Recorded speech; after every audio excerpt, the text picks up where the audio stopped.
At the very same time that America refused to give the Negro any land, through an act of Congress, our government was giving away millions of acres of land in the West and the Midwest, which meant that it was willing to undergird its white peasants from Europe with an economic floor. But not only did they give the land, they built land-grant colleges with government money to teach them how to farm. Not only that, they provided county agents to further their expertise in farming.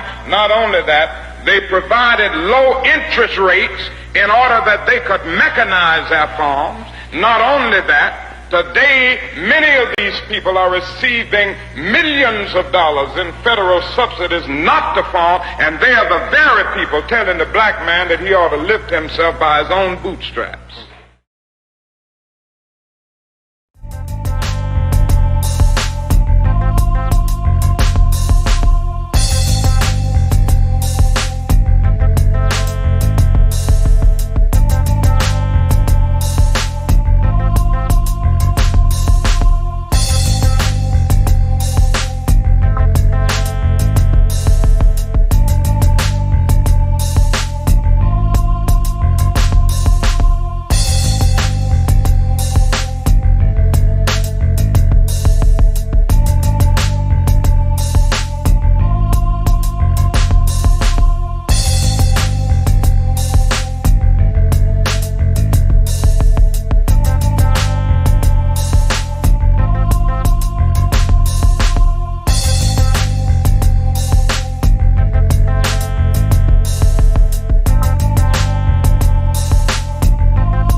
something about your movie, why I made a curator's pick of the Hollywood community, heart, you're doing it.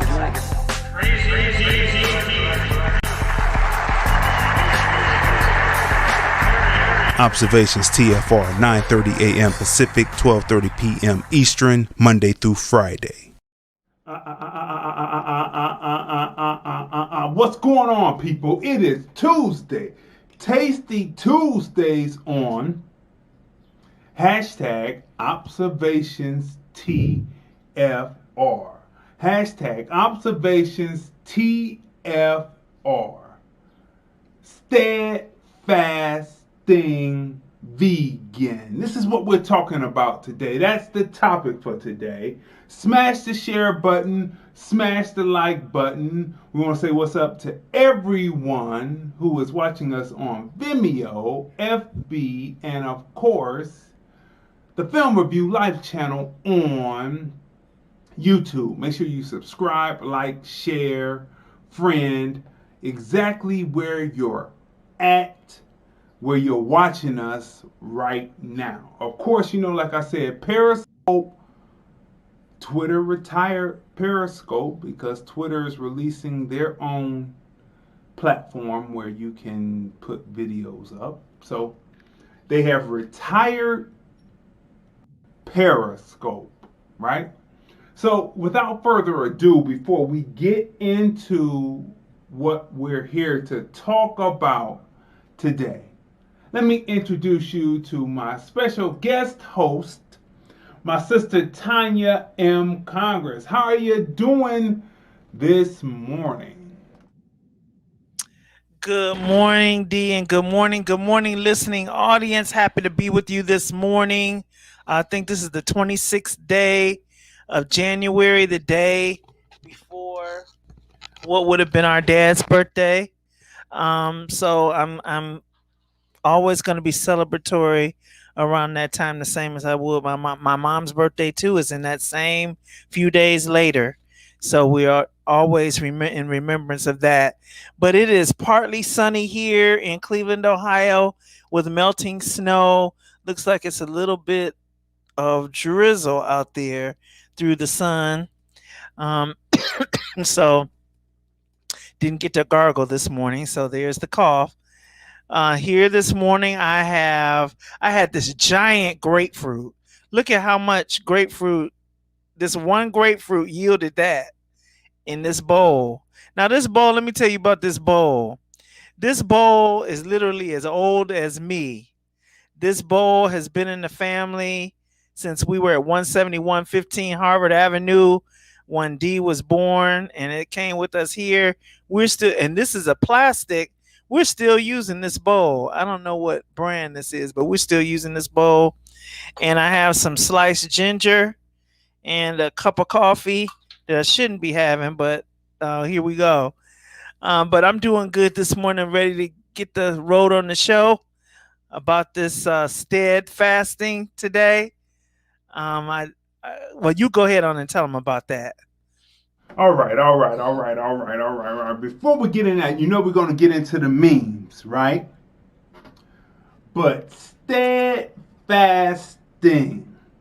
This is more than just a vegan lifestyle, but it begins with determination of the mind. Smash the share button, smash the like button, because it has to do with determination of your mind. And as always, we have memes to warm it up. But what is Sted-Fast-Ing?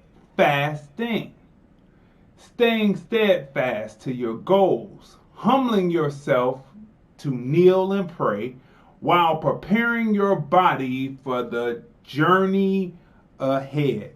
It's Tasty Tuesdays, and we discuss why all who see what's happening during this time of pandemic have to prepare themselves for the long haul, the long journey ahead. D gives personal testimony on how the regiment of fasting he applied to himself helped him to prepare. And Tonya M. Congress does the same. Plus, we discuss the happenings of the day. Tune in and call in. The phone lines are open in the second hour of the show, right? At 10:30 a.m. Pacific, right?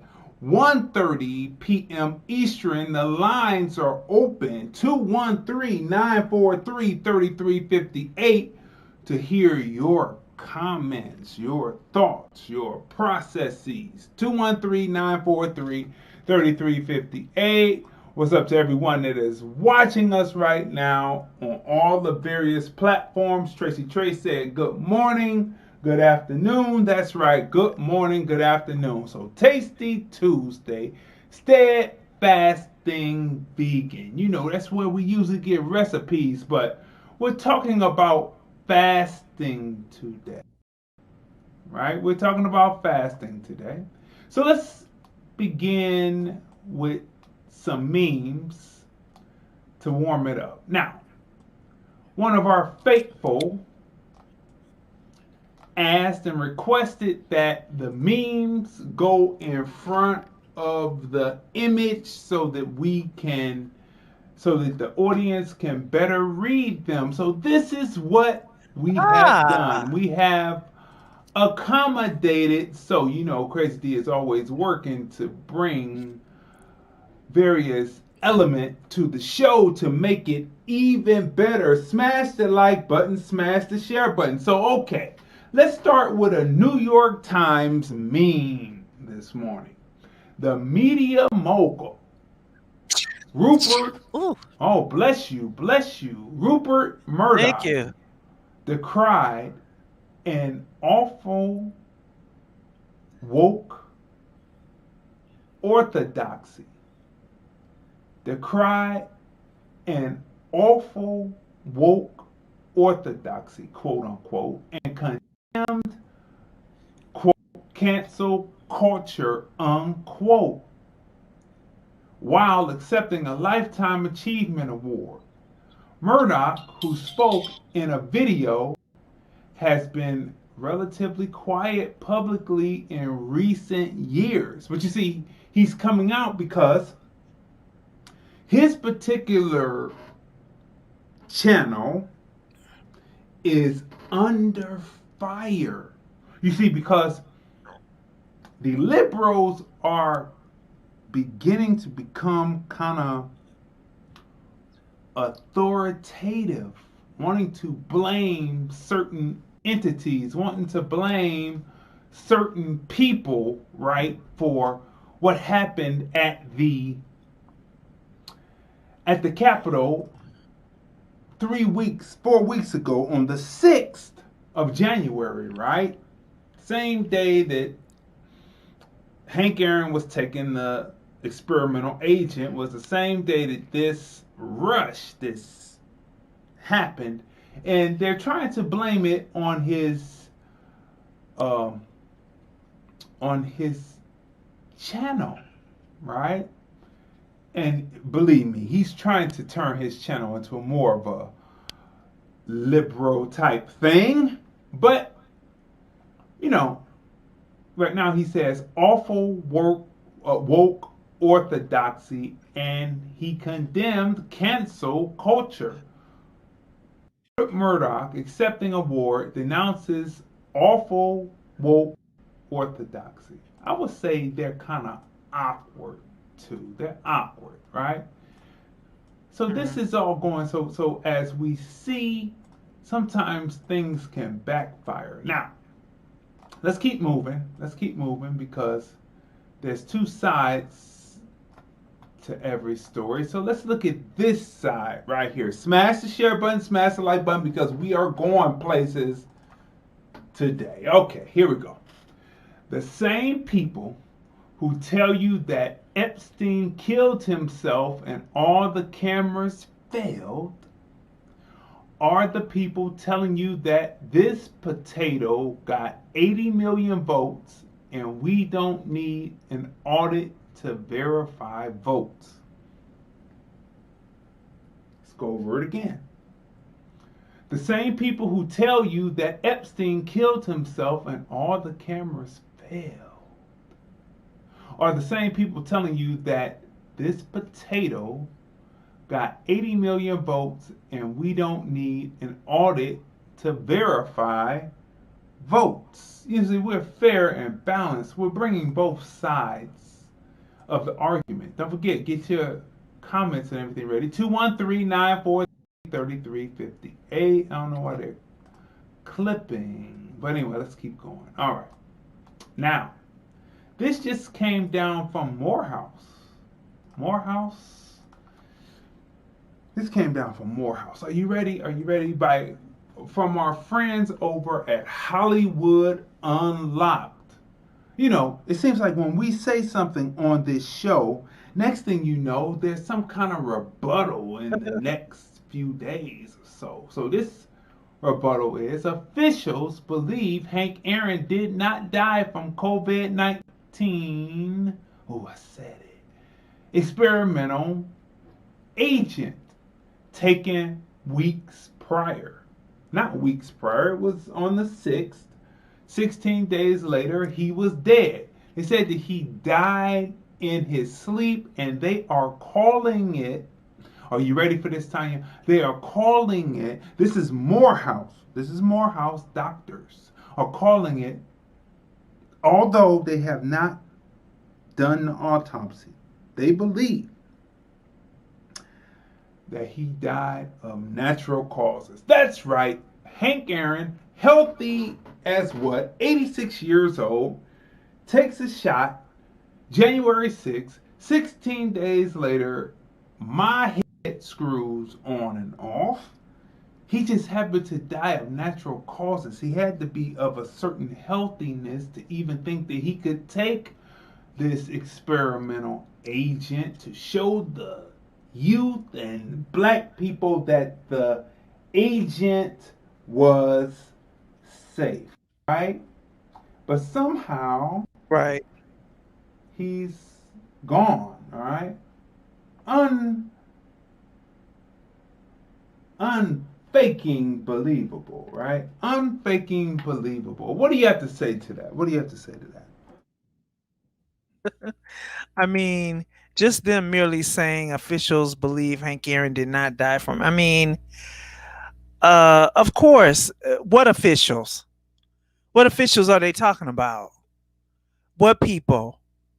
You're just saying officials. You're not identifying who the officials are. Like, of course, you're going to say you don't believe that he died from that. Why? Because you're still trying to promote the vaccine. So for me, I'm looking at that. It means not a hill of beans that you say officials believe. I don't care what you believe. I believe something else. Remember, it's not what you know, but what you can prove. But, come on now, really? Let's really get realistic here about what's going on. Okay, so look. These Bernie memes are going hog wild. Now, there's Bernie with Gangnam Style. That's right, he's doing the Gangnam Style with his mittens. And that's just actually a perfect image. He's doing the Gangnam Style that was popular a few years ago. You know, they're just putting these memes together. So this is a little distraction for you. And this one right here, I thought this one was impressive too. I thought this was pretty impressive too. This is another one. Run DMC. Leaving out DMC, but there's Jam Master J. There's D Bernie C. and Rev Run. Run D Bernie C. The D Run DNC. Wow. Okay, so that was pretty good. I found that hilarious. I thought that was good. Okay. Let's look at this.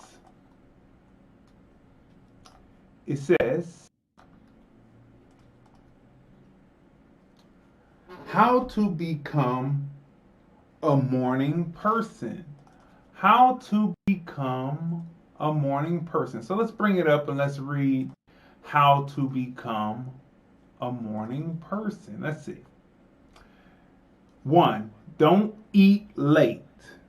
This is very true. See, we're warming up into this Sted-Fast-Ing vegan on Tasty Tuesday. Smash the share button, smash the like button, tag 5 of your friends in this broadcast. Let them know that we are on right now, right? Don't eat late. 2, set an alarm. 3, plan your morning routine. 4, turn off your phone. 5, drink milk before sleeping. I think they threw a little bit of the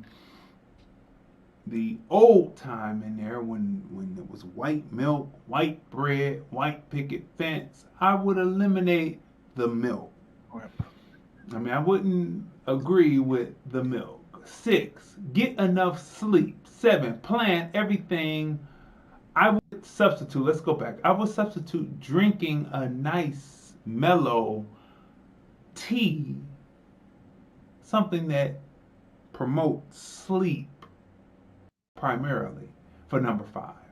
Number 6, get enough sleep. 7, plan everything a day before. Plan everything a day before. 8, relax and take your time. Do it right. We can do it, baby. Do it tonight. Baby, we can do it. Take your time. Do it right. We can. Y'all remember the SOS band? But anyway, let's keep moving here. I don't think that song would actually hit because what she was talking about didn't have anything to do with anything that people would really want to talk about other than actually take your time, do it right. Let's work it out. Let's be together. Let's take the time. Anyway, number 8, relax and take your time. Number 9, leave your house on time. Very important. Leaving your house on time means leaving sometimes 2 hours ahead of time to be on time to your destination, especially if it's snowing in places like Cleveland, Ohio, in Buffalo, New York, in Detroit, Michigan, Toledo, etc., etc., etc. Anywhere around the lake effect, Chicago, Illinois. Make sure Atlanta, Georgia, where they don't have necessarily the lake effect, but they do have snow, and they are congested because a lot of people have moved to Atlanta. So at least leave out 2 hours ahead of time so you can be at your destination on time, which means that that's a half an hour before you're supposed to be there, right? All right, let's keep moving. This is a good meme. This is good. This sets up. This is a good lifestyle for Tasty Tuesdays, right? All right, so the total antithesis of what we just talked about comes from ASAP, right? ASAP Smoke 1 says, my toxic trait. I'll wake up on time, but lay in bed until I'm late. Oh my, I'm crying emoji with hope. I don't know what to do. My toxic trait. I wake up on time, but lay in bed until I'm late. What you gotta say to that?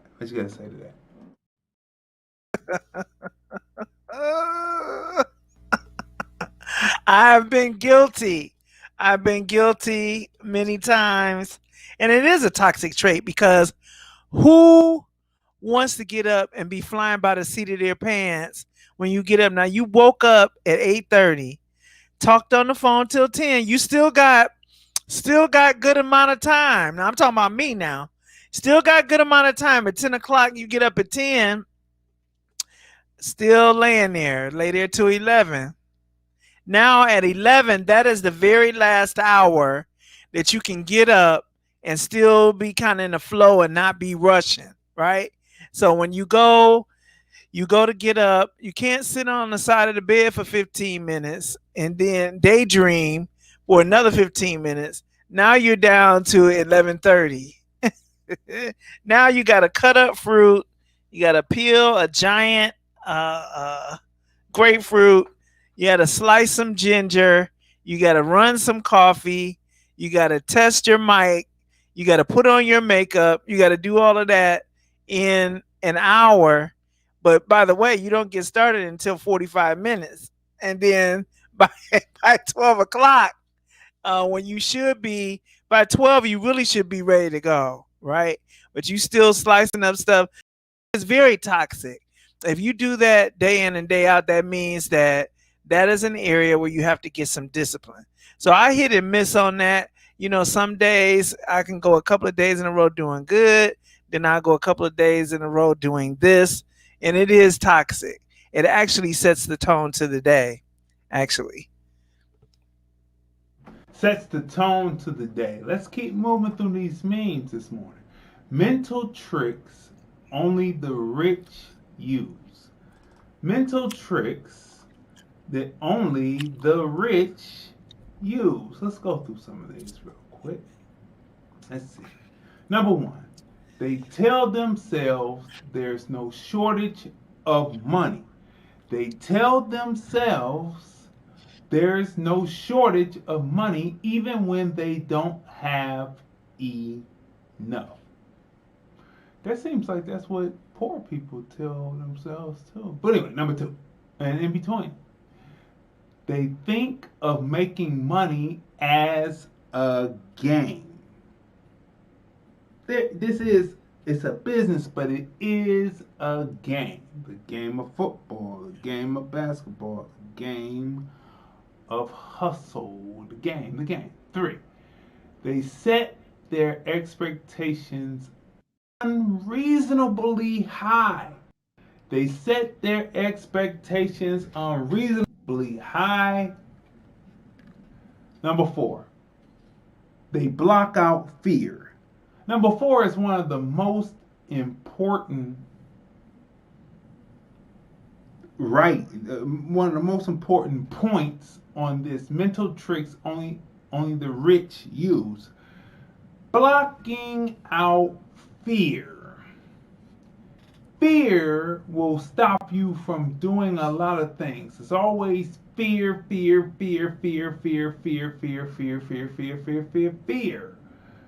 Let fear go. Number five. Now, they personify money and see it as a friend. They personify money and see it as a friend. Hey, buddy, you shouldn't leave me because we're friends, buddy. What are you doing over there in his pocket, buddy? You should be over in my pocket. What you doing over there when you should be over here, right? Number six, they tell themselves that getting rich is natural. Getting rich is natural. And number seven, what is number seven? They tell themselves they deserve to be rich. Number seven, they deserve to be rich. That's what they tell themselves. Mental tricks only the rich use. They deserve. So when we're talking about redistribution of funds, they say, wait a minute, those people don't deserve to be rich. I deserve to be rich. You see, it's a mentality. Those people and let me say something about that. Those people don't deserve to be rich. It is a mentality. They don't deserve to be rich because I deserve to be rich because I make things happen. And so you can't just come get my money when you weren't deserving of being rich. What you got to say? That same mentality, see, that is a typically, and I need my Christian people, because that was my background. I have to speak to y'all sometime. See, That primarily comes from a new age thought process. But why is it considered new age and why is it considered negative? Actually, the thought process is a godly thought process that all of us are supposed to have adapted to. Is as you thinketh in your heart, the scripture tells you, as a man thinketh in his heart, so is he. As he thinketh in his heart is how he speaks out of his mouth. Death and life is in the power of the tongue. They that love it shall eat the fruit thereof. So whatever it is that you speak, you will eat. Decree a thing, the scripture says, and it shall be established. It is he that gives us the power to get wealth, that he may establish his covenant in the earth. So when you get to know all the scriptures regarding wealth and being rich, and the blessings of the Lord maketh rich, and he addeth no sorrow. Given and shall be given unto you, pressed down, shaken together, running over, shall he cause men to give unto your bosom. All of that, you guys have labeled it positive thinking, but it's in your Bible. It's in your 66 books, and you don't believe it. Therefore, you don't practice it. Therefore, you don't speak it. And so those people are actually, those laws are universal laws. So whether you're a Christian, a Buddhist, a Muslim, a Jew, or whatever your religious background may be, those principles are universal laws, and the universe responds to the words. But if you don't use them because you've been taught that to say such things or to be like that is called positive thinking, Napoleon Hill, The Power of Positive Thinking, or How to Think and Grow Rich. I think that's Napoleon Hill, How to Think and Grow Rich. All of those different textbooks that are promoted to read in business school. How to Think and Grow Rich, The 7 Habits of Highly Effective People, was written by a Mormon, an elder in the Mormon church. The 7 Habits of Highly Effective People, those are all effective books. They all speak in the manner of this meme that was given to us, and it's all universal law. So as you put it into place, as you implement it, it will begin to respond to you. It's not a matter of belief, it's a matter of knowing. In fact, in the Bible where it says, if you believe, that word believe translates into knowing. Knowing, so that you put it in place and that you implement it and it manifests for you. Just believing it like the little engine that could, oh, I believe real strongly, I believe, that's not going to make it happen. Your proof of your belief, faith without works is dead. Faith without works is dead. So if you believe it, that means you know it and you go forth in the knowledge and you make things happen. It's all on us. Yes, it's all on us. So let's keep moving here. Now, here's a meme from an image from 57 years ago. Stop saying, as a nation, we've never been so divided. This was 57 years ago. Listen, I hate to tell the person who produced this meme, but let me tell you, let me move on here. They're not talking, when they say that we've never been this divided, they're not talking about segregation. They're talking about between the various white ethnic groups. That's what they're talking about. They're not talking about you. Haven't you gotten it yet? Haven't you gotten it yet? Wow, 800 of the people who sieged the Capitol will not be prosecuted by the FBI and the DOJ. Right? That decision is raising outrage amongst people, but what you'll be outraged, you'll be angry, and then you'll scratch your ass and be glad, right? Yeah, that's what's gonna happen. Okay. Here's one. We're coming to the end. Can you believe? We are coming to the end of January. This is the last full week of January 2021. The last full week of January 2021. Can you believe it, right? We'll be going into the shortest month, February, and then we'll be marching right along, right? They'll see if the groundhog sees his shadow or not. But it doesn't matter if the groundhog sees his shadow or not out here in Las Vegas, because it's going to start warming up. But anyway, I just have to, mention that, Okay. So look, I just have to say. So let's bring this up a little closer. Okay. 2001 goals.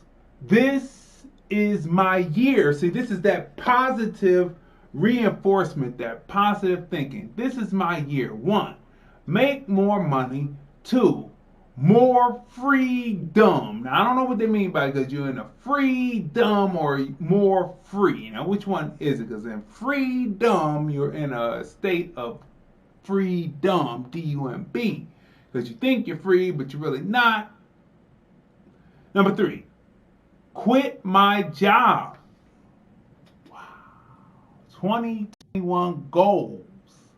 4, pay off debt. I think they should have went pay off debt, then quit my job. But obviously they had made the money enough to quit their job, then pay off debt, and then they wanted to start flip.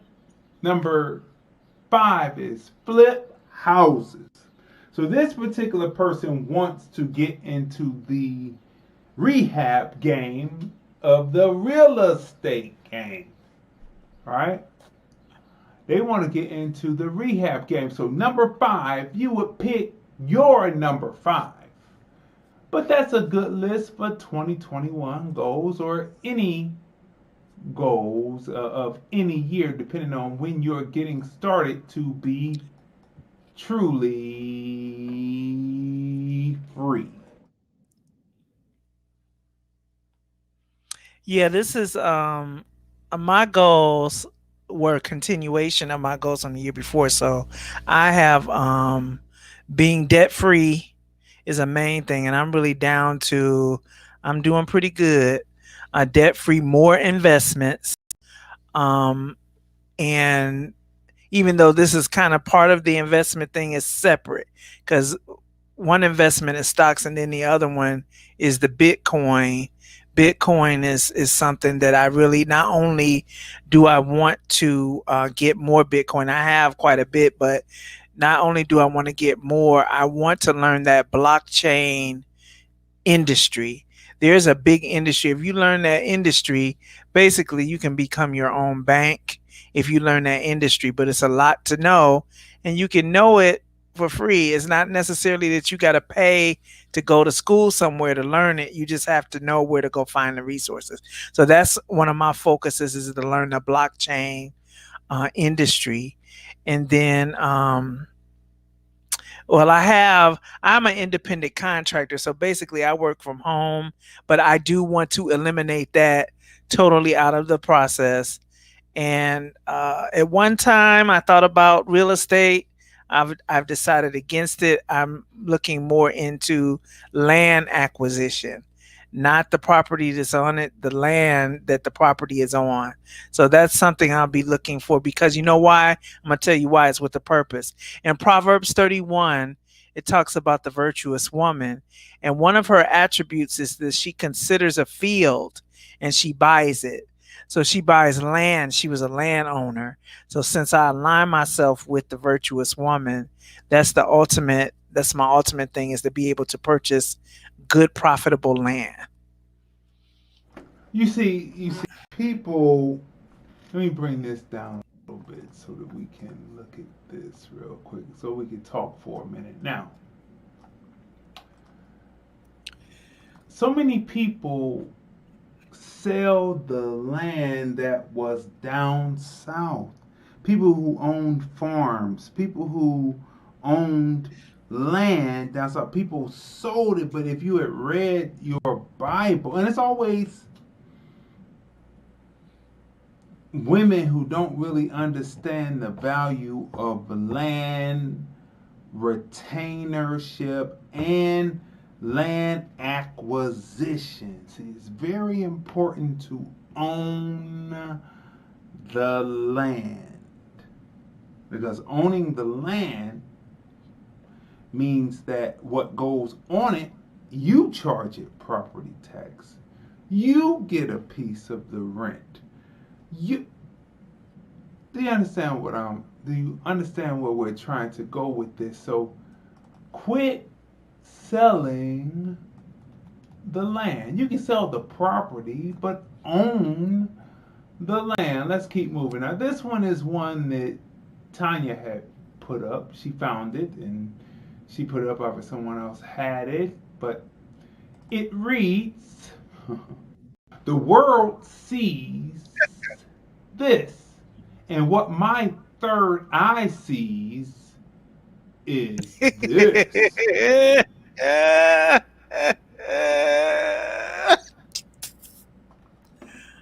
You know, so let's read it again. The world sees what's to the left of the image. What my third eye sees is what's to the right of the image. Let that sit for a moment. Let that sit and sink in for a moment or two. I mean, that is undoubtedly an indictment. That is undoubtedly an indictment on what we see going on, but it unfortunately is true. What you got to say? Let me speak on that one.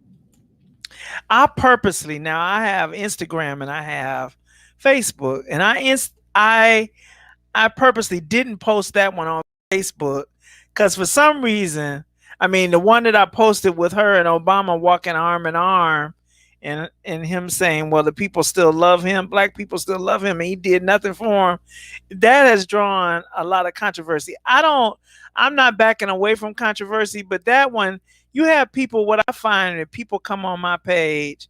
Now, all the profound things that I post on my page, it's always something like that people come out of the woodwork, especially this one, they type in all caps all the time. So they come out screaming, and it's funny because my posts are not going to enter into contentions with you. That is my timeline. I could post whatever I want on that timeline about whoever I want on that timeline. And so if Facebook is not even taking it down, why are you so upset? They're not taking it down. You and your feelings about that person, you don't know them from Adam. And if you were standing right next to her, she would walk past you. She looked like one of them bougie without a cause type chicks. So, you know, she'll walk right past you because you standing there. Hey, Miss, see, I'm not that type of person. Hey, Miss Vice President, hey, and looking all, wide-eyed. Hey, I'm never that type. I've never been a groupie type. So when I post what I want to post about somebody on my page, I'm not coming to your wall. I don't even know who half of y'all are. I'm not coming to your wall, examining your page, and then blasting you for saying something about her. She's not who y'all think she is. And then I got this one person, I'm trying, Lord help me. I'm trying because they have revealed to me that they are, what did they say? I'm looking at it right here. They have revealed to me that they are an immigrant, a son of an immigrant from one of what Trump described as a S-hole country. And these laws affect me and mine. Well, I'm talking about American black people, and I'm speaking in the context of American black people when I post a meme and what that particular person means to us and what they do not mean to us. I'm not trying to offend you. Why are you coming on my page, typing in all caps because I said something about a particular individual and you want to defend your immigrant status? I don't care about your immigrant status. I don't have anything against you, but you are not my primary interest. I am not an immigrant. I am not the daughter of an immigrant. So that is not my interest. Address your interest on your doggone timeline and let me address my interest on my timeline. Anyway, that's the reason why I didn't post that one on Facebook. You know, people who type in all caps, you know, I question their education again. Did they not learn the home keys?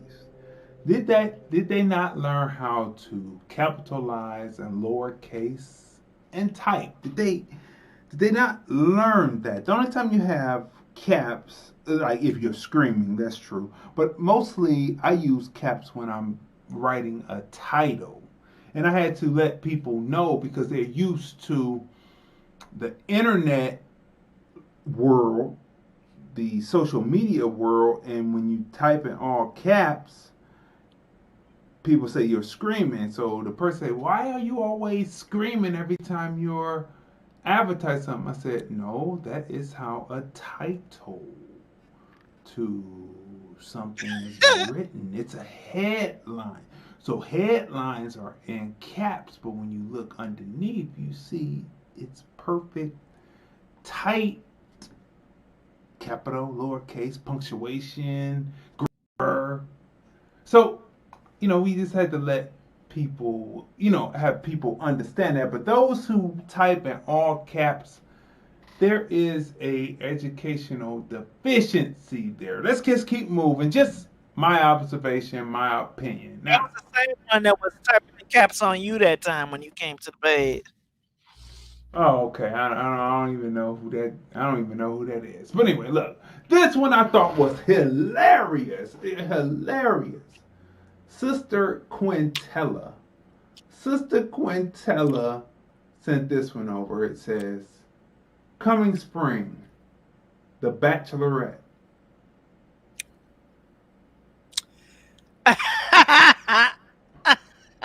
Is that Trump? That's Trump's old lady. Coming spring, The Bachelorette. Yeah.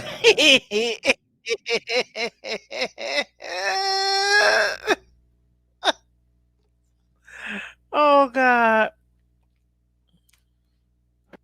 I found that quite hilarious. And you know, we're fair and balanced. Now, people, coming up this weekend,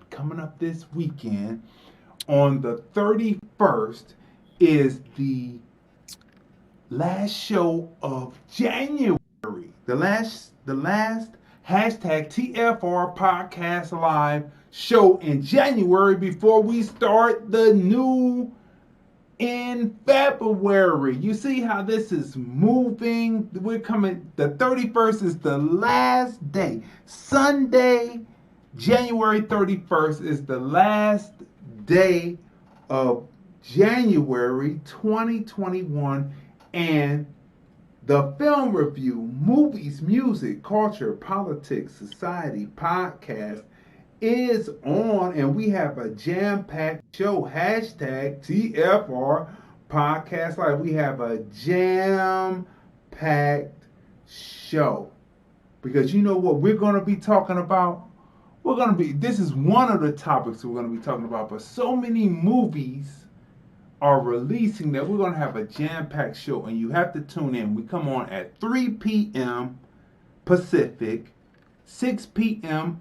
Eastern on Sundays, reviewing films, bringing you great quality reviews to save you pocket revenue during this streaming time. It used to be when you were going to the theater time. But what is coming up before we do this show on Saturday the 30th is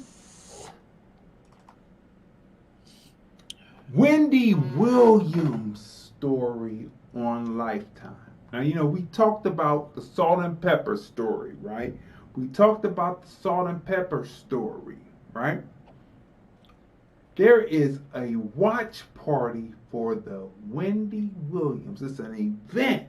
It's going to be a watch party for the Wendy Williams. And we think we're going to be involved in the watch party, typing and doing all that, leading into our show on Sunday, because this is an event. Because not only at 8 o'clock for 2 hours does Lifetime have a quality film that talks about Wendy Williams' beginning, rise, her big gloom with her husband cheating on her, going all the way through into her continued success. But afterwards at 10 is a documentary that runs through the actual time when she was, what she was going through when she was divorcing Kevin, right? Her husband.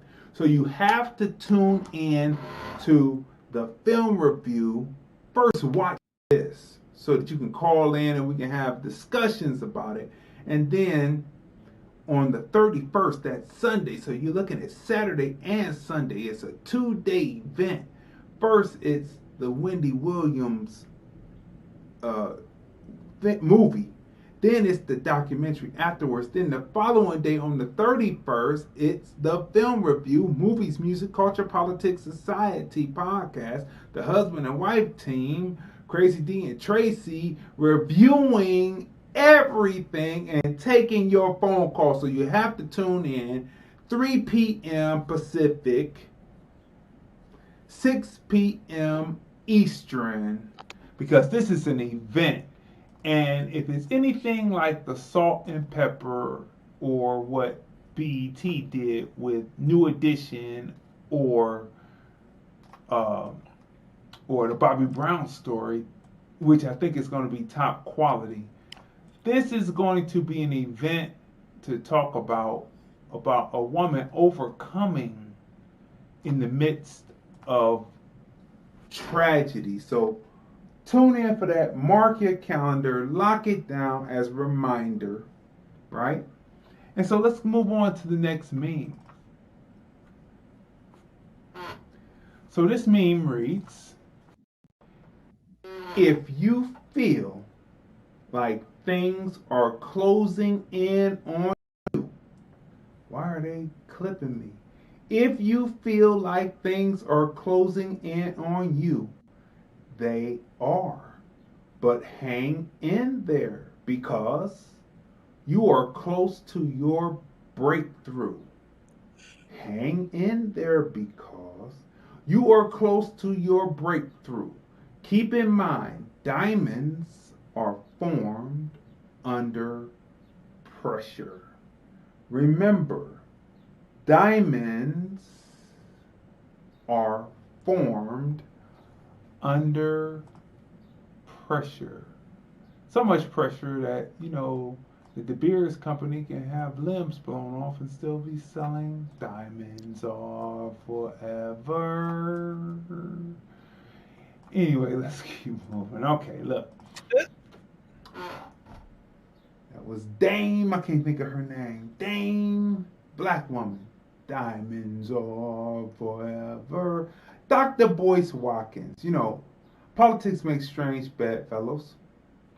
You ever feel like hashtag Bill Clinton, hashtag Barack Obama, hashtag Hillary Clinton, and hashtag Joe Biden are basically the same person? Yes. Do you ever feel like Bill Clinton, Barack Obama, Hillary Clinton, and Joe Biden are basically the same person? Do you ever feel that? You may think that you're getting somewhere, but in actuality, they always seem to bring someone up that really doesn't care about you. They only care about their advancement. It appears. Just observation. Now, speaking of people being the same, right? And getting into symbolism. Remember, all of these people, Bill Clinton, Barack Obama, Hillary Clinton, and Joe Biden, all of them dealt in symbolism. Bill Clinton was supposed to be, he wore a 15-size shoe and he played the saxophone. He was supposed to be the first black president.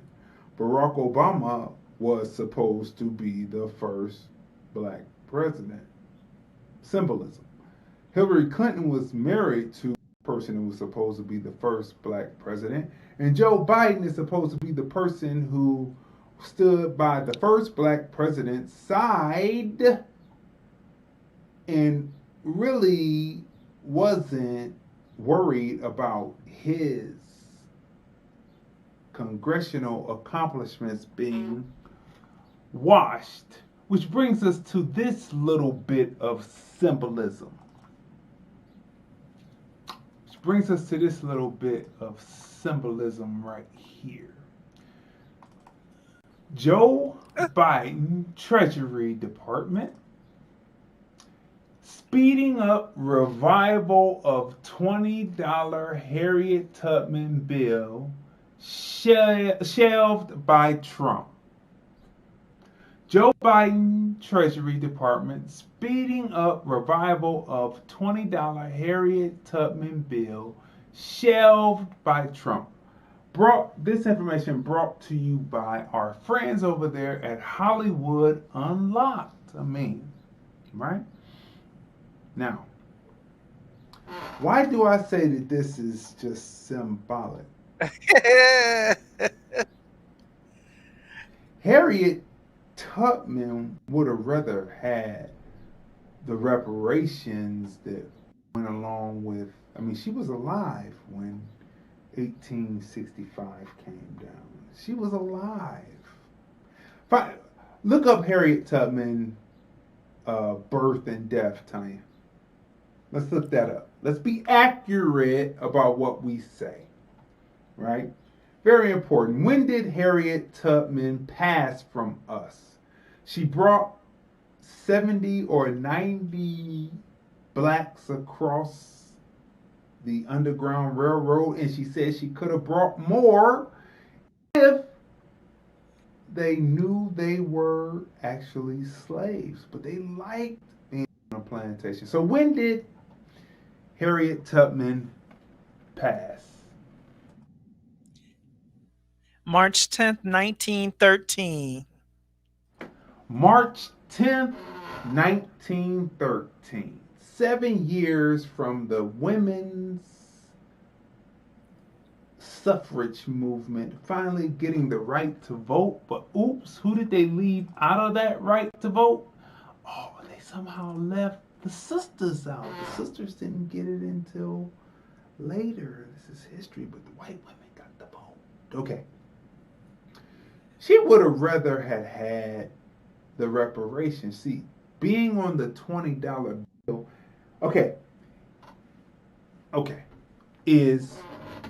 is Harriet, will every black person for Harriet Tubman being on the $20 bill get 1,000,000 $20 bills?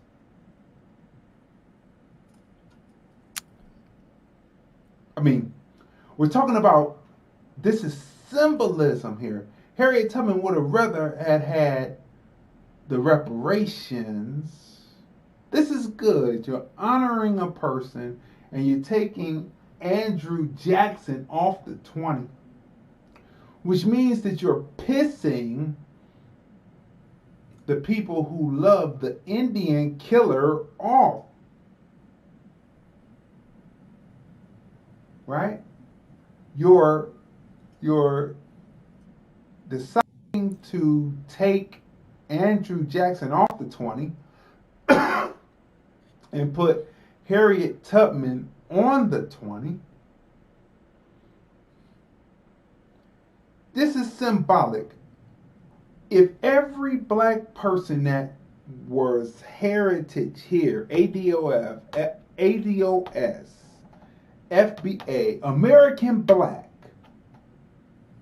received 1,000,000 $20 bills each, then this would not be symbolic. But this is just a symbolic. Tracy Latrice says, here we go again. Symbolism with 3 clown faces. That's right. Like, you know, sometimes you have to look at why people do what they do. And they say, well, that's just symbolic because the people who were on money were the affluent. Can we agree with that? Can we agree with that? So, besides Harriet Tubman being on the $20 bill, which she did do something, right? She did do something. She did something of accomplishment. However,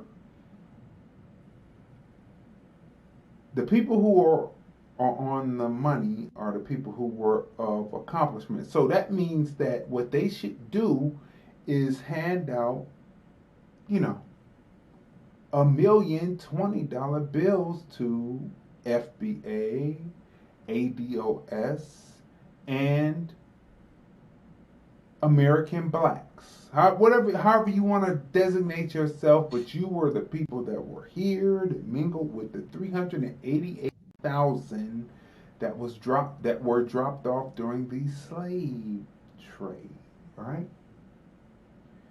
And so $1 million $20 bills each person, then that would no longer be symbolism. And if you don't agree with that, you don't know how government works, because they're taking your money and they're getting ready to hand $4 billion of it over to Central American countries that they have no structure, and they're gonna be asking, where did the money go? And then the dictator is gonna rise, and then next thing you know, in the next 20 years, your children are gonna have to go off to war to fight that dictator that Biden, not knowing what he's doing, caused. He'll be gone, but your children will have to pay for it. Okay.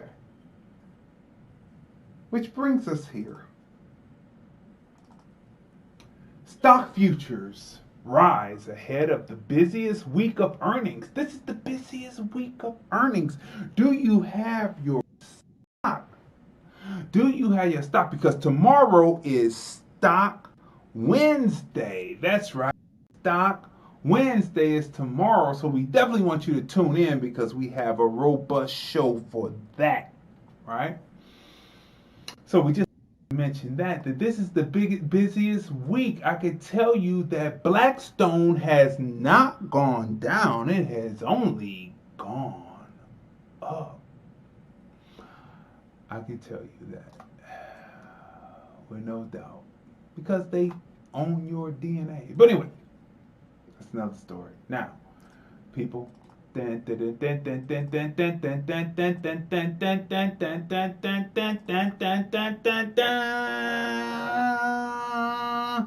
you ready for what we all have come for? It is now time for the second half of the show, Tasty Tuesday Sted-Fast-Ing Vegan.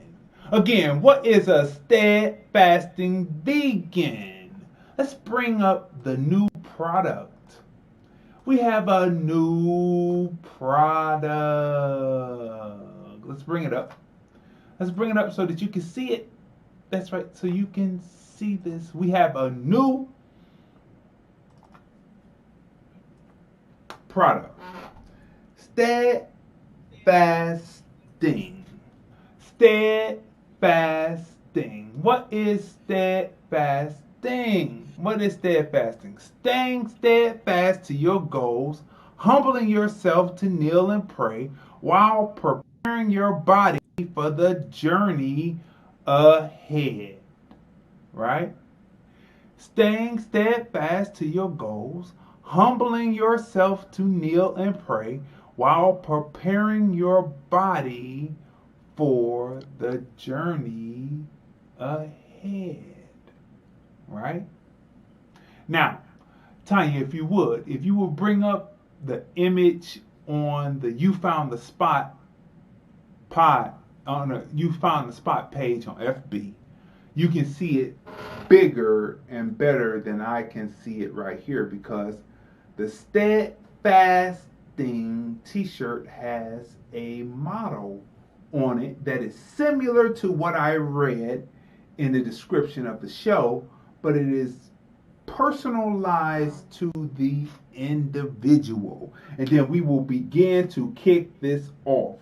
We are not about symbolism. We are about purpose here on hashtag observations TFR. And this is episode 84.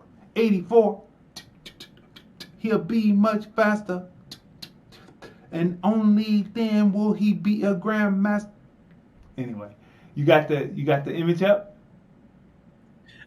No, I don't. I'm at the I must be in the wrong place. Hold You on. found the spot. It's right there. The image is right there. It's in the advertisement, right? It's the advertisement for the Sted-Fast-Ing shirt, right? Did you see it? Hold on. Because you brought it, you gave it to me in another place too, so let me get here. Yeah, let's see. Let's go right over to you found the spot. Right? And then see if I can find it real quick. Because I went there. Let's see. Find the spot. It's right there at the top of it. Let's see. Let's go home and then we can read that real quick. That way we can read it and keep the show moving right along. Okay, here it is. I found it. I have it. So the Sted-Fast-Ing t-shirt reads, I stay steadfast to my goals, humble to kneel and pray, while preparing my body for the journey ahead. Let's read it again. I stay steadfast to my goals, humble to kneel and pray, while preparing my body for the journey ahead. I am, therefore I am. That is the t-shirt that you see right there, people. And what we're going to be talking about is Sted-Fast-Ing. Smash the share button, smash the like button, right? We're going to talk about the fasting, right? Fasting is actually a very spiritual undertaking. I'm sure you can pull some passages up that we can read from out of the Holy Bible, right? As we go on along in this, but it is a very spiritual, it's a mind, body, and soul experience. It is something that will test your willpower. Remember, I stay steadfast in my goals, humble to kneel and pray while preparing my body for the journey ahead. I am, therefore I am. Now, steadfasting. Now I'm going to tell you my personal experience with steadfasting, right? For me, it started with salary. Salary, you know, the stalk, the vegetable stalk that you go to the store, you get it and you break it off as stalks, right? My mother used to sit at the table, the dinner table, the kitchen table, and in the midday she would have a snack, and sometimes it would be boiled eggs, right? Or it would be, her favorite would be iceberg lettuce, and she would sprinkle a little table salt on the iceberg lettuce, or sometimes she would use celery sticks, right, to sprinkle salt on the celery sticks. Now, what I noticed about the iceberg lettuce was, as I tasted it, was that the iceberg lettuce did not absorb salt. The salt would sit right on top, because actually iceberg lettuce, when you research it, is something that is actually man-made. It's not like romaine lettuce, or it's not like that. It's something that, and it's readily available in the store, but it has no real nutritious value, and really it's used on hamburgers, things like that, right? And it's no real nutritious value to iceberg lettuce. So it just sits on the top, right? Now, celery, on the other hand, what I noticed when I tasted it is that it absorbed the salt, and you didn't taste the salt as much. It did not sit on top of the celery stick. The celery stick would absorb salt. So in my plan of Sted-Fast-Ing, this started at the end of October. So I did almost a full month of November, right? Starting in November of 2020. Sted-Fast-Ing, right?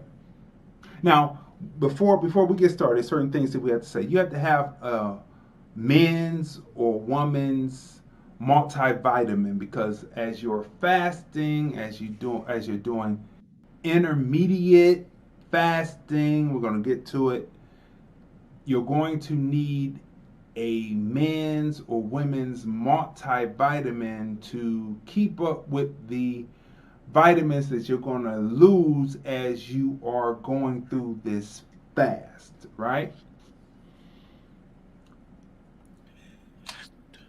Very important to talk that. Now, so my Sted-Fast regiment, this is how I initially began it, right? Because I said I was going to base my Sted-Fast-Ing on celery, because I knew that celery absorbed salt, right? And as a lot of American blacks suffered with, why are they clipping me on this? This is crazy. They're clipping on Sted-Fast-Ing Vegan Tasty Tuesdays. We're not even talking politics right now.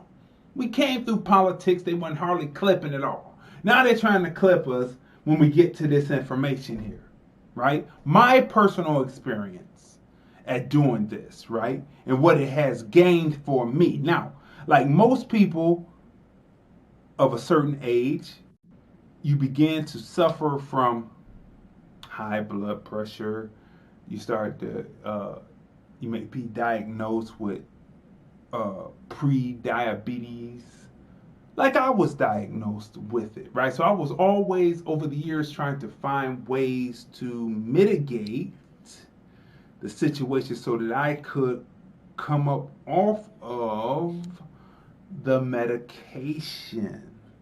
Because my father stayed on the medication, and when he was dying, and when he died, they said there were certain procedures they couldn't do because he had kidney damage from the medicine that he had been taking for 40 years. But my father was relatively healthy, other than the COVID, heart good, all that. But this was something where they couldn't do a particular experiment, because that's what they were trying to do. They were trying to do an experiment. Right. Let's just be clear. So over the years, I was trying to figure out a way. At one point in time, I read How to Eat to Live and all that, but eating after 7 o'clock was a problem for me, right? Be out there doing the gigs, you come back. What's open late? Oh, McDonald's, Burger King. Speaking of McDonald's, Burger King, we talked about that last week. What's open late? Oh, let's go there. Oh, let's go to the restaurant, the Bradford's. Oh man, we would come from the radio station at night. Bradford's was a local business that was right on Harvard Avenue, kind of diagonal from a club called the Juve that's no longer there, but Mr. Max is there. So it was kind of diagonal from there, and they had this chicken sandwich. I don't know what it was, but it was smothered fried chicken. It was just, and we would go there and we would eat a full meal. We were young in our 20s, and this stuff would just fall off of you. Your metabolism is just rolling. But these were all bad habits, eating habits, right? Come back from gigs, stop at this place, that place, eat French fries, this, and that, right? So by the time you get into your 30s, well, then there's some things going on, and then you go to your regular doctor's appointments, and they tell you, well, hey, you're pre this, you got this, you know what I mean? And so you try to find ways to mitigate, because they tell you, well, if you eat this much salad and just this much this and that, then you'll be okay. See, we're telling you what's happening, right? So that you can have a record. You need to smash the share button, smash the like button, because this is the realest that you're going to hear it, right? It's the realest that you're going to hear it. So you need to smash the share button, smash the like button, tag 5 of your friends in this, because this is very important. So, I had 8 How to Eat to Live, but when you're in your 20s, you're cavalier. You come in your 30s, you're going in your 40s, the stuff hits you like a Mack truck, and then you're trying to find ways to go. So, originally I started saying in my journey, I said, well, let me stop eating after 7, right? So this is a 5-year trek leading into the Sted-Fast-Ing, right? Staying true to your goal, right? Being humble in what you do, staying prayed up about it, and staying in your goal and preparing your body for the long journey. I am, therefore I am, right? So that's what I first started with. So this is a long trek, right? By the time when I was in Cleveland, Ohio, at one point when I had my store open, I was at 310 pounds. 310 pounds. And I have pictures of that. But because I was tall, I held the weight a certain way, so it didn't look too bad, but I was 310 pounds. So working it and saying, okay, I'm not going to eat until I'm 7. So this is a tract, right? This might be even longer than 5 years, but I did track, so I'm not going to eat after 7. So by the time we moved out here to Las Vegas, I was at 257. Slimmest I had ever been since my fighting weight of 220, right? My fighting weight is at 220. That's 18, 19, 20, 21. It's the clothes just draped off of you. Anything you wore just was like, yeah, you wore. Remember back then there was them silk shirts and rayon pants, and so you was doing the guy. Groove me, gravy, tonight.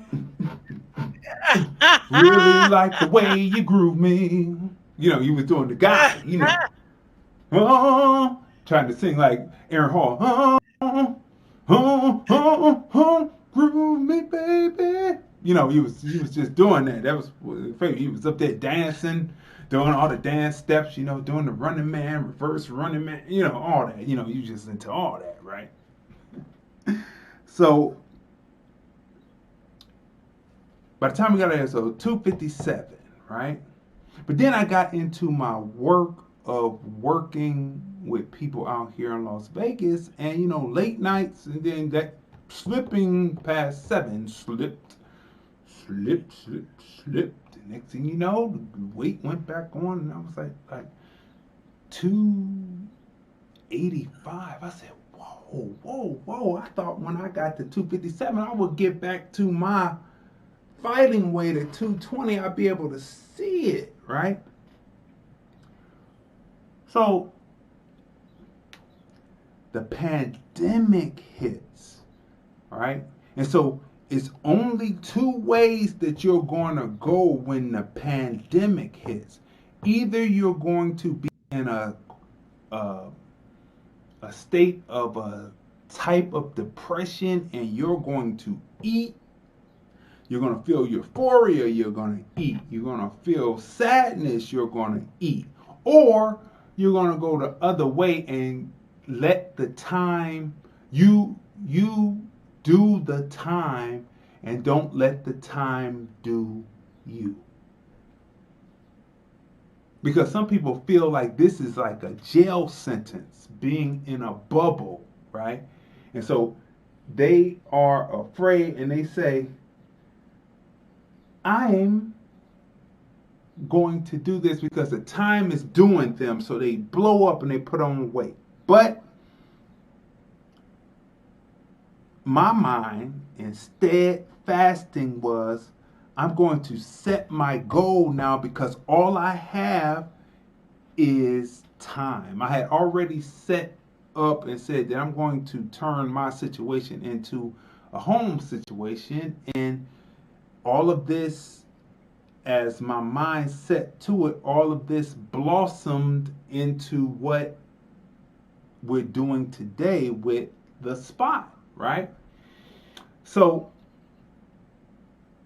I started a regiment at the end of October. I thought I'd done it the first 2 weeks of October of 2020, going into November, right? So the first 2 weeks, right, which would probably be like 4 weeks because I was doing it in October too. I started out with oatmeal as a breakfast in the morning with celery sticks. I didn't put anything else in it. Didn't put any honey, no nuts or mixed fruit or anything. I just did celery sticks. I said I'm going to stay disciplined. I'm going to get the celery sticks, 2 celery sticks in the oatmeal, and actually the celery sticks tasted pretty good in the oatmeal, right? Then in the midday, I said, I'm going to have 2 celery sticks, and then I'm not going to eat anything because I had been doing the 7 for a while. I said, I'm not going to eat anything after 5 p.m. Right? And then I said, well, I'll let my work do what I do, and then I'll drink water to compensate, because water will keep me hydrated. It'll keep me hydrated. Put a pin in that right there. Put a pin in that right there. Now, the 3rd week, I went to eating just 2 celery sticks in the morning and 2 celery sticks in the midday, and then not eating anything until after, not eating anything after 5. But remember, now you need your multivitamin to be able to compensate for what you're doing, right?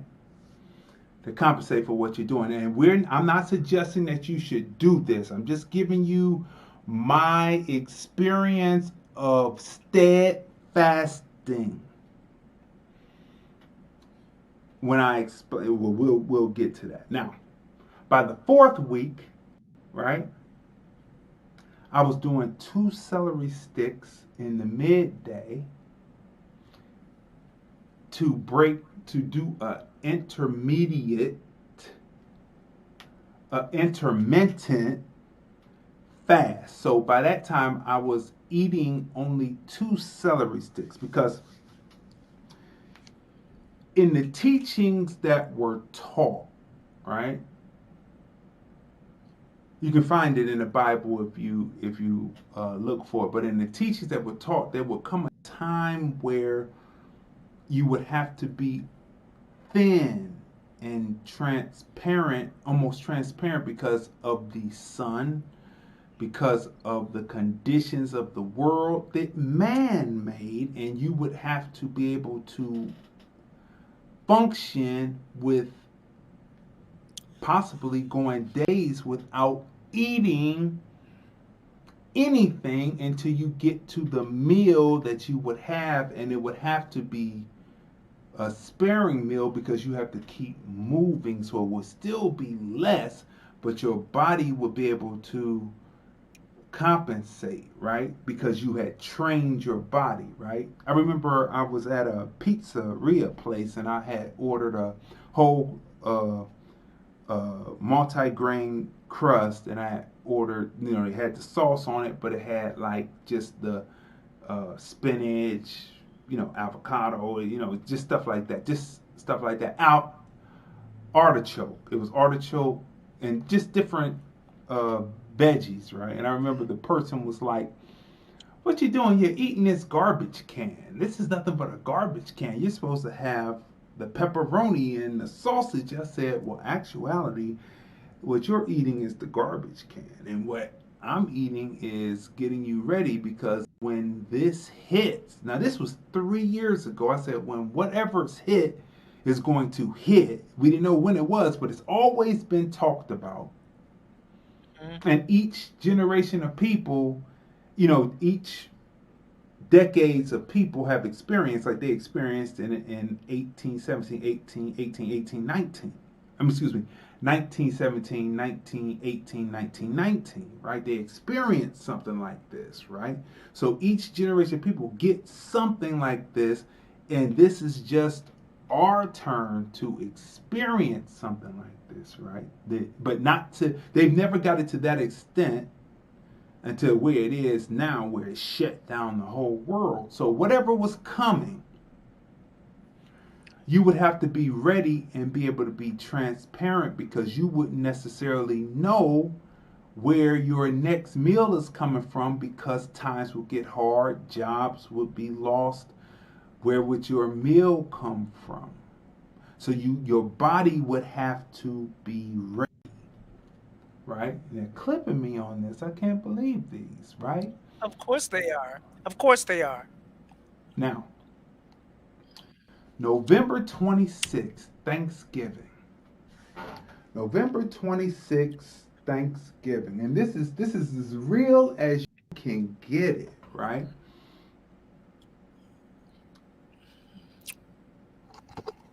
Something happens, and then I wake up.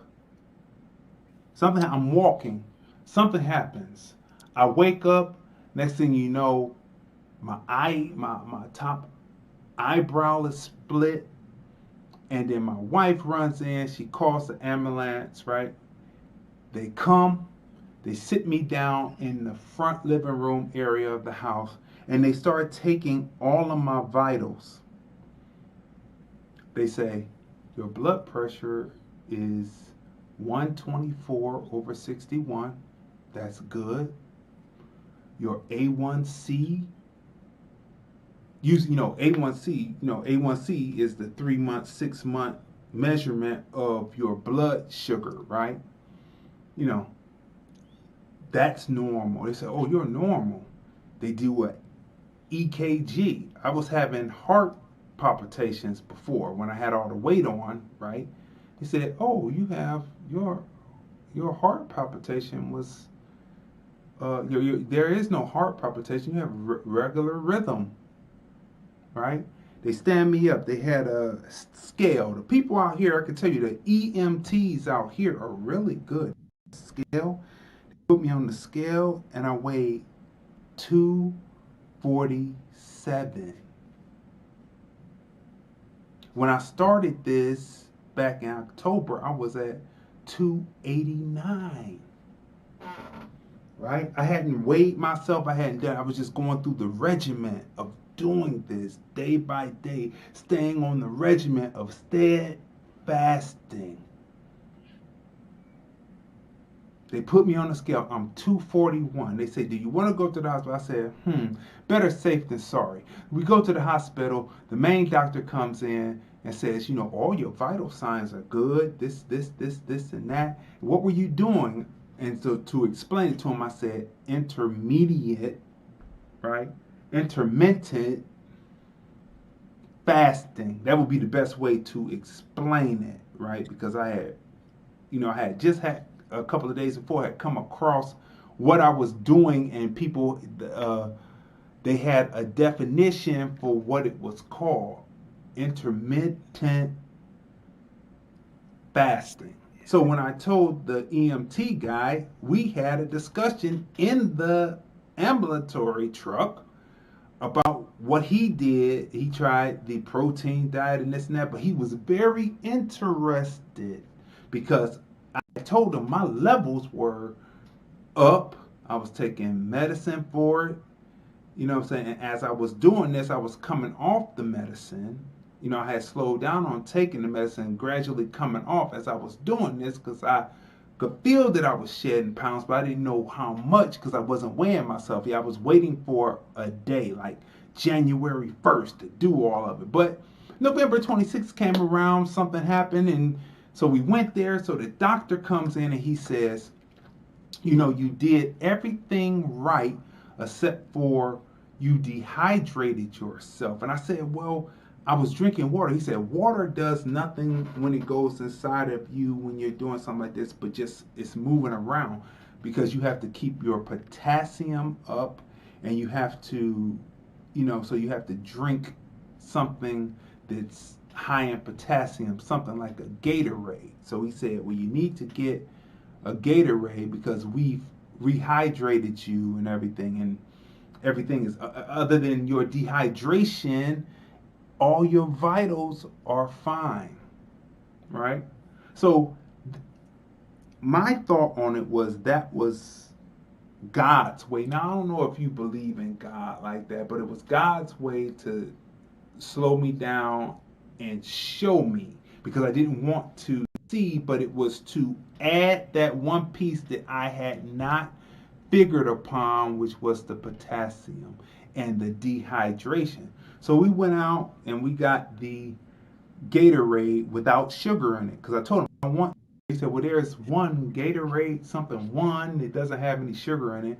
And so we, got it and we hydrated up. And then we found other things like coconut water that can help you build your potassium. So we moved off of the Gatorade, which is artificial, and moved into the coconut water and diluting the coconut water with water, right?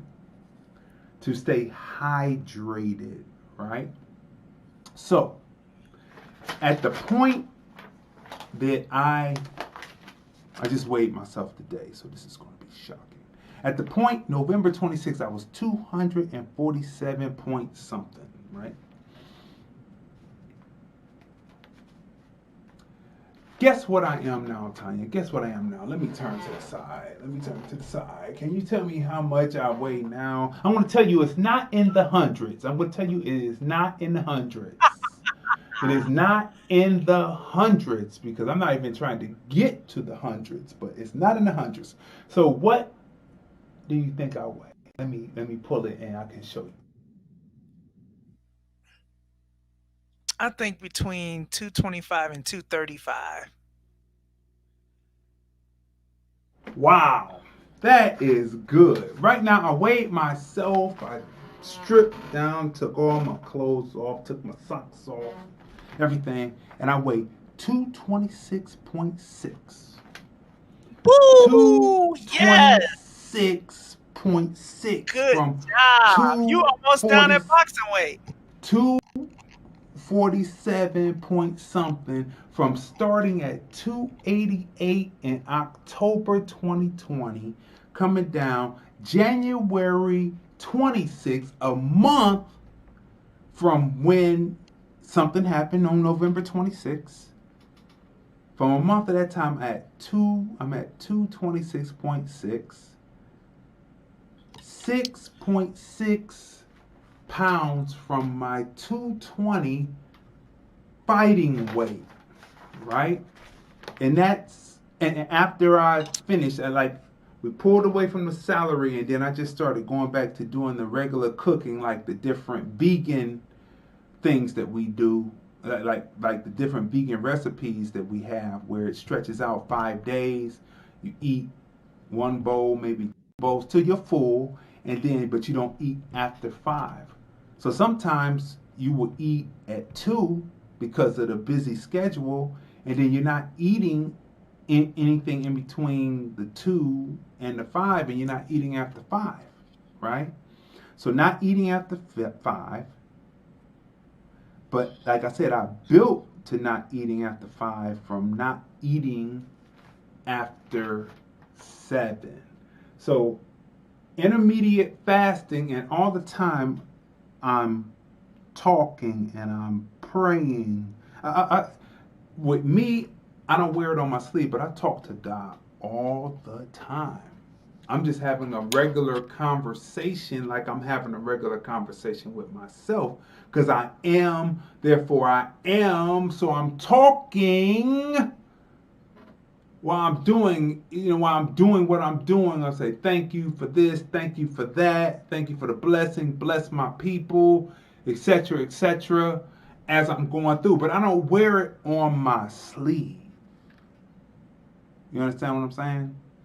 So intermediate fasting, and we have, when you go to the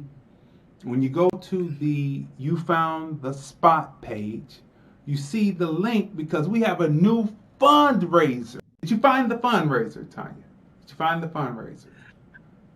Oh, I thought you. Okay, I'm sorry. Yeah, the fundraiser. Find the fundraiser, because I want you to read it, and then we're going to go and talk about your fasting technique. But we have a new fundraiser. We have a new t-shirt. The t-shirt that we showed you, right? The t-shirt that we showed you. And all this will be typed up and put up on the You Found the Spot page, right? The regiment, right? But this is the new t-shirt, right? This is the new t-shirt. Bring it a little bigger. It's royal purple with the Sted-Fast-Ing with the letters in gold. And again, it reads, I stay steadfast to my goals, humbled to kneel and pray, while preparing my body for the journey ahead. I am, therefore I am. Right? And so this is what we're pushing, and I want you to read what we're doing our fundraiser for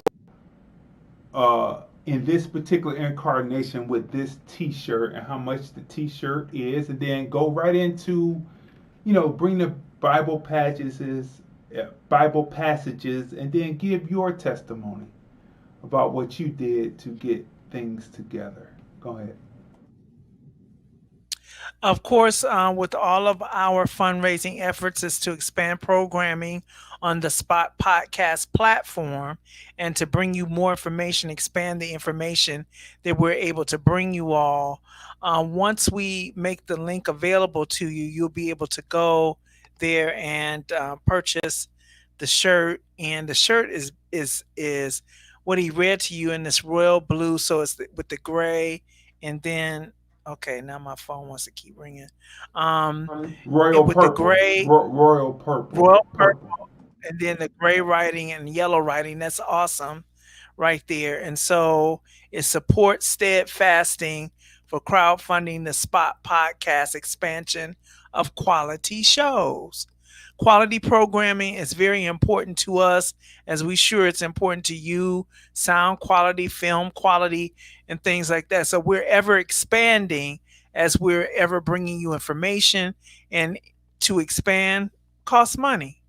So with that, we ask you to, if you eat here, then then bless here, right? If you eat here, bless here. Um, my fasting journey has been up and down. And initially, it started because I've always been a person that had the battle of the bulge. Since I was a little bitty girl, I always had a battle of the bulge that I had to. So my first diet, I think my mother put me on. I was 11 or Well, something let's go like that. back. She Let's go put me. back. Let's go back a little bit because you're starting way back. Okay, so let's go back because originally you were a thin girl, and our father, who was a chef who enthused in food, was worried about, these are things that are going to help other people so that you don't need to go through this.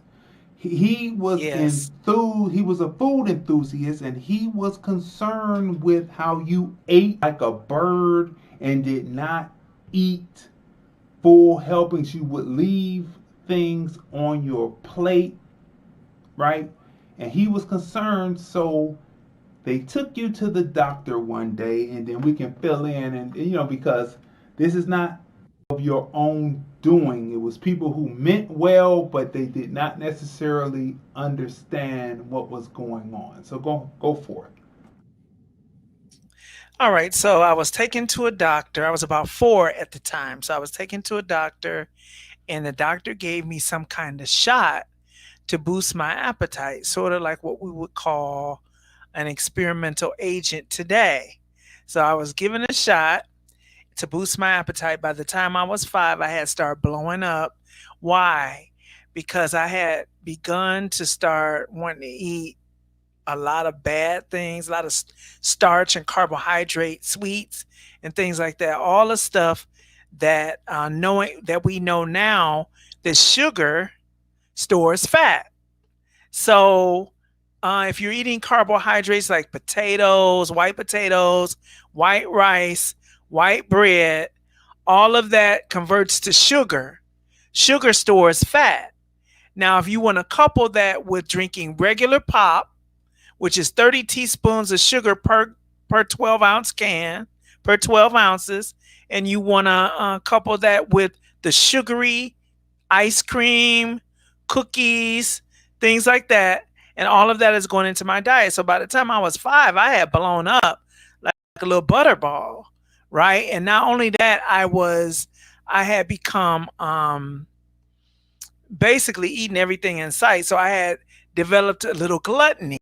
And see, for those who don't want to talk about it, gluttony is a spirit, and it's actually one of the 7 deadly sins. And the reason why it's deadly is because it will kill you. It will kill you being a glutton. So I went through those times in my life where food became a source of comfort. And, I loved it when everybody went to bed because I had access to the cabinets and the refrigerator, and nobody was up to stop me from eating until I could not stuff anymore. And then laying down and going to sleep. No exercise, right? And so, but when you're younger, because you go out and play and stuff, you might be bigger than the other kids, but you're not way out of control like some of the obese children are now. Some people are as big as I am and they're 12. All right. It's bad. It's really bad. So I was able to maintain it. I got into my 20s. I was thick, but I carried it well because I'm tall. I'm 5'8", so I can carry it kind of well. But as you get older, I'm no longer athletic. I'm not on the basketball team anymore. Not on the volleyball team anymore. I'm not throwing shot put for the track team anymore. So now all of that exercise is now gone. And it's just eating. And as you move into your adult life, my senior year of high school, I only had to go to school a half a day. I was working half a day and running the streets the other part when I got off work. So now, what have I incorporated now? I've incorporated drinking. The only stuff that you can buy at the little, champagne, that cheap Just cheap wine. Cheap. What is it called? This one, because I found a bottle of it downstairs. A couple of years ago. I said I couldn't believe it was there. Thunderbird. Oh my God, you talking about some rock gut, $1.99 a bottle. That was the price that was on the bottle that I seen. So this is incorporated in the diet. Go ahead. Your opinion on the rock gut, your opinion, because whatever harms or helps you, you should get stock in it. Is Thunderbird on the stock exchange? Is that liquor company that stocks that Thunderbird that you eat? Is it on a drink? Excuse me. Is it on the stock exchange? That wow, they're clipping me on this. We will talk about that tomorrow on Stock Wednesday. Continue on.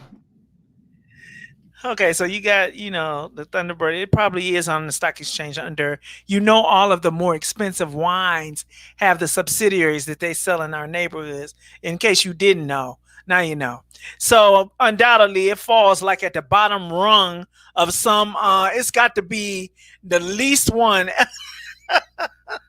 under a bigger company. It's got to be for $1.99 a bottle. But anyway, so that's incorporated in the diet. That's sugar. And yeast.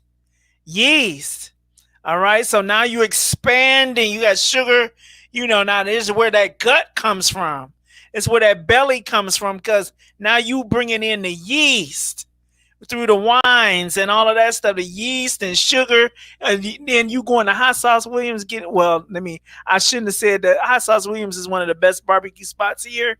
But I'm going there getting, 15 wings with sauce and an order of fries with sauce. And then I got to buy a bottle of Pepsi, because if I come home and didn't drink up all the Pepsi, I'm mad. I got to put my clothes back on and go back out and get a whole 2-liter regular Pepsi. Because if you were eating the greasy barbecue chicken, because you could smash all 15 by yourself. If you were eating that by yourself, you had to have some carbonation. It didn't quite go down swell without the carbonation. Continue on. I'm just adding in little pieces there, Yeah, I wasn't eating the whole 15 wings. The 15 was because my mom didn't eat that stuff. So she'd be looking at it. She didn't eat it. She never once ate a Hot Sauce Williams wing. It was me, D, and my dad. We eat the wings and some fries, and then had to chase. It had to be a regular Pepsi. And so this is my normal diet. So as I move into my my 20s, my early 20s, I went away to music school and stuff like that. So I was still kind of maintaining a size 22, something like that, between a 20 and a 22, decent size, decent size, still able to maneuver and stuff. But once I came off the road and out of music school and all that stuff and came back, I got involved. I got sedentary. And I got involved in church and ministry. And as many people's testimony, since you didn't let go of, no more Boone's Farm and other stuff, rock gut stuff, no more of that. But what do? You don't go out partying anymore. All you do is eat. Where are we going to eat? Come over and eat. Come over and get something to eat. Come over and eat. So now we're there. Okay, to the 3 and 4 pieces of fries. Miss Ash came in. She said, "Hi, everyone." Came in late. We're talking Sted-Fast-Ing vegan. I told my testimony first, and then my sister is telling her testimony second. And we have our new product called Sted-Fast-Ing. It's our new T-shirt, royal purple with the gray and gold lettering. And so continue on, Tonya. I just want people who are coming in later up to date. Go ahead. I'm gonna skip some parts and speed up. So after my escalating to my ultimate diet being 3 and 4 pieces of fried chicken on the plate, 2 legs, 2 thighs, or two thighs, a leg, and a wing. I might have something like some broccoli, might try to include some green stuff, but I got mashed potatoes and corn. So corn is a starch, it's a carbohydrate. Mashed potatoes is a carbohydrate. The flour that you fry the chicken in is a carbohydrate. So that means all of those carbohydrates are going to convert to sugar, and the oil that I fried the chicken in is going to store on my body because sugar stores fat, right? So I'm eating like this every day and chasing it with pop. So all of that stuff is being stored in my body until I get to the tune of 350 pounds. This is the ultimate time where my body is always adjusted to weight gain. I can still run up the stairs, still run down the stairs with that weight. I'm feeling good. Hey, I'm heavy, but I'm agile. I can move. I'm quick, until that one time I ran up the steps at the church, and the steps were like about this high. They weren't full size steps. And I ran up the steps, and I get to the top of them. I'm out of breath. And I mean out of breath to the point where it took me a while to get back in breath. And I'm like, okay, this ain't funny. I ain't adjusting no more. So initially my fasting and serious diet began with me being cognizant of the fact that as Christians, the majority of people in the Christian church are obese, 250 plus. Okay. So I can speak on it. We need somebody who's able to speak on it, because people won't want to receive it and they think you're trying to talk about them and you're trying to hurt their feelings. But since I was one of those, I'm qualified to speak on it, and you shouldn't be too hurt because that's where I came from. I share in your pain. So, I'm having a consciousness of I'm a believer. And then I start observing every other people that we call, now we pointing our fingers, talking about they got false doctrine, pointing our fingers, talking about that's false religion, pointing our fingers, talking about, but we have no discipline. They pointing back at us saying, y'all don't have no discipline. All you do is eat. Your people is 250 plus pounds, but you got Jesus. So, and they have valid points. And I watched us try to blow it off. Well, we have the truth. Well, your truth ain't making you free, though. The scripture says the truth shall make you free. You shall know the truth, and the truth shall make you free. But you bound, right? And so my began with the cognizance of we were presenting a contradictory message, and that I needed to be a better testimony for what I said I believed in. That's where it started. It didn't start out of vanity. Yes, I wanted good health. So good health is a part of being and manifesting the truth of God's word. Well, as long as we continue so either we're saying we're gonna be non-disciplined, we're gonna be gluttonous, we're going to ignore the scriptures, and certainly we're going to tailor make our scripture. We're going to pick and choose what part of the scripture we want to put in our basket. That is not how it works. So like Dee was just saying, that was another thing that I've sensed in my spirit, that a time was coming where we were going to have to be lighter. See, I don't really deal in fairy tales too much. I don't deal in sensationalism. So when I think about what's coming, there is a time where the supernatural is going to be more prevalent as we're dealing with and encountering things that's coming from other planets. Oh, it's coming. Some of it's already here. But how are we going to deal with that at this point in time? Because I've had some health issues. Now I got to work overtime. I was almost down to my goal weight. My goal weight was 200 even. I was at 215. I was almost there. Now I have to go back because I've been up and down again. And there's no such thing as not doing it, because to not do it is to say, well, I'm only going to be able to go so far in this journey, because to take the journey as far as it needs to go, you're going to have the discipline. All of that's tied to diet and fasting. So when we speak of fasting, I've done several types of fasting. I've done a whole 21-day fast before. I've done a 10-day fast before. And after you get to, like, with those 21-day fasts, you have to prepare yourself. You cannot just start a 21-day fast. Most 21-day fasts are strictly spiritual, but you get a lot of natural benefit from them. But in order to prepare for a 21-day fast, you have to start breaking down your body. If you eat meat, you have to take 1 week, cut out meat. You have to take 1 week and cut out solids and just be down to broths. And then you can go from broth into full fast with just water or something that improves your electrolytes, keep those up. And then after day 4, it's about smooth sailing. Day 4, you might be a little cranky. After that, it's like the more days you go, it feels like you walking on air. And it feels like you just floating.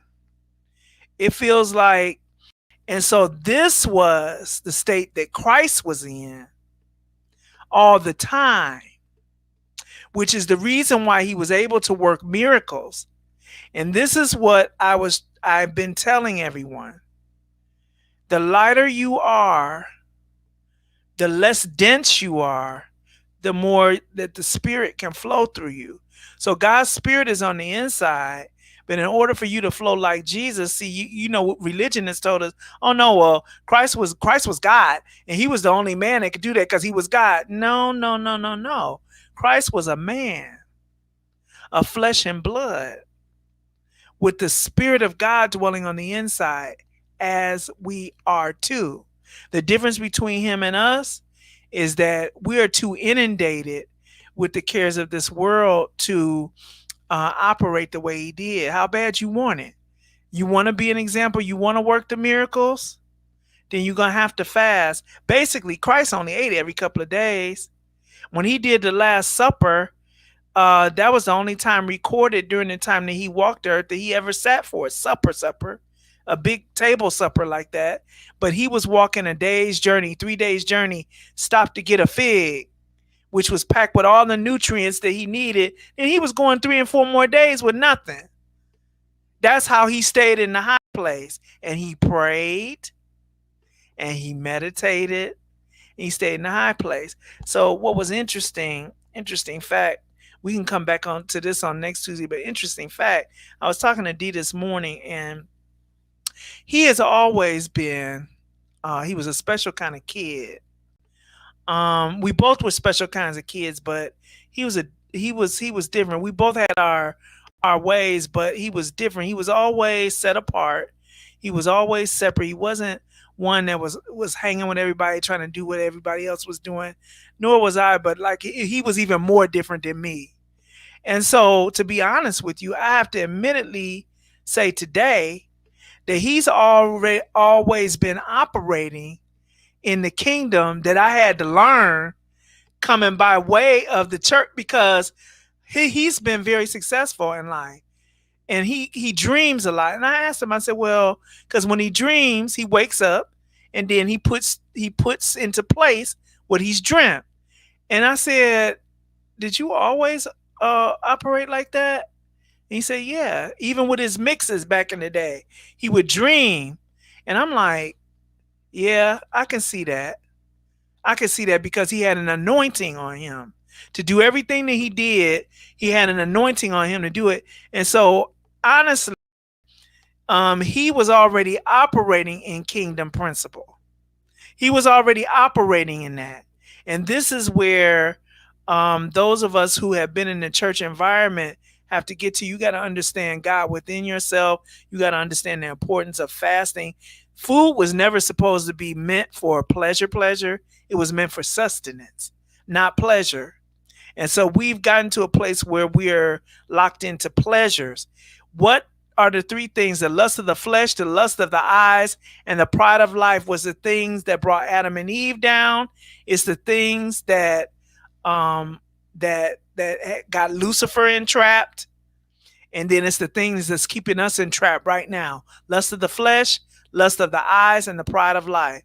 So the more we lend ourselves to fasting, praying, meditating, and the more successful we'll be in life. It all ties hand in hand. And the more knowledgeable we'll be, the more wise we'll be. It's a kingdom wisdom. And I think we're just about done. So I'll hand it over to you, D. So read them what the shirt says again on the front from the thing, Sted-Fast-Ing, because it's small on my end. Read what it says again to the people so they can understand what we're talking about when we're saying Sted-Fast-Ing. Under steadfasting, and I'm going to come back to how that's broken up. I stay steadfast to my goals, humbled to kneel and pray, while preparing my body for the journey ahead. I am, therefore I am. Now that's steadfasting, you're being steadfast and unmovable. There's a scripture. The scripture is, where I had it right here. Where is it? Where'd it go? Okay, it's not here. I think it's 2 Corinthians chapter 2, verse 58, I believe it is. Here it is. 1 Corinthians chapter 15, verse 58.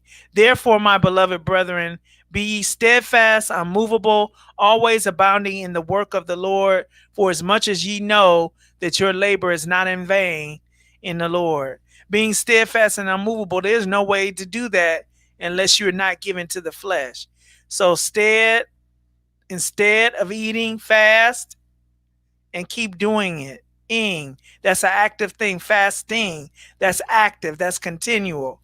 So that's what time it is, and we need to continue in that way. So read the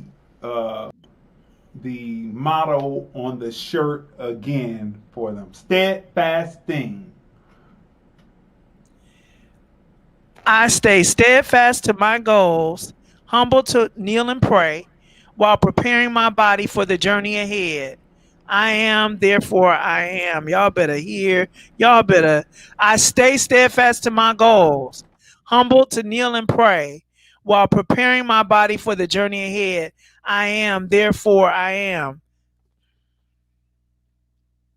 So we're preparing for an earthly journey and a fast earthly journey, and we have to be ready. The t-shirts are available. We have the link in the You Found the Spot FB page, and click there. We are fundraising to expand and bring you more quality shows on You Found the Spot podcast. We enjoy bringing the show to you. If you came in late, make sure that you replay it so that you can get all of the information, because I talked about my testimony of Sted-Fast-Ing, breaking down the use of celery and what I did going from in October of 2022, 89, to November 26th, Thanksgiving, being at 247, to now, today, exactly a month from November 26th, January 26th, I'm at 226.6. 6.6 pounds from my 220 fighting weight that I was looking to get back to. So all of that testimony is there. My sister's testimony is there. This shirt will assist you because you will read the shirt and stay in focus like what the shirt says. Read the shirt one more time. Sted-Fast-Ing.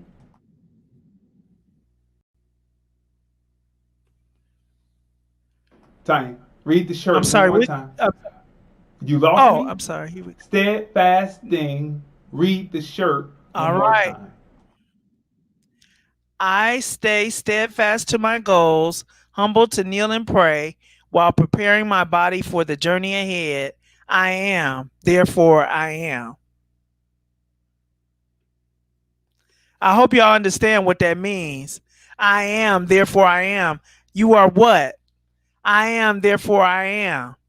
Remember, Jesus got in trouble for saying that. They wanted to stone him for saying that he knew who he was.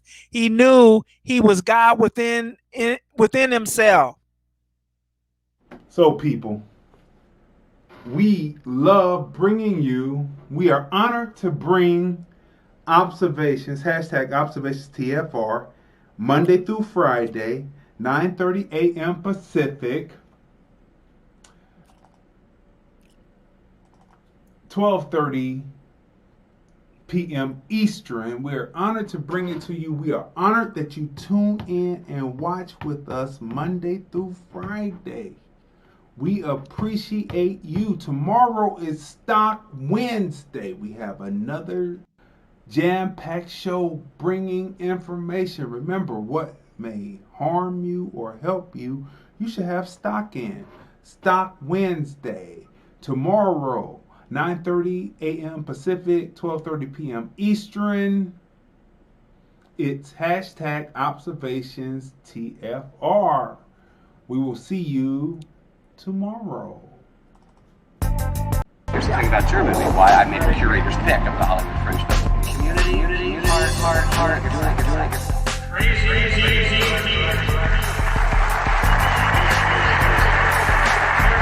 Observations TFR, 9:30 a.m. Pacific, 12:30 p.m. Eastern, Monday through Friday.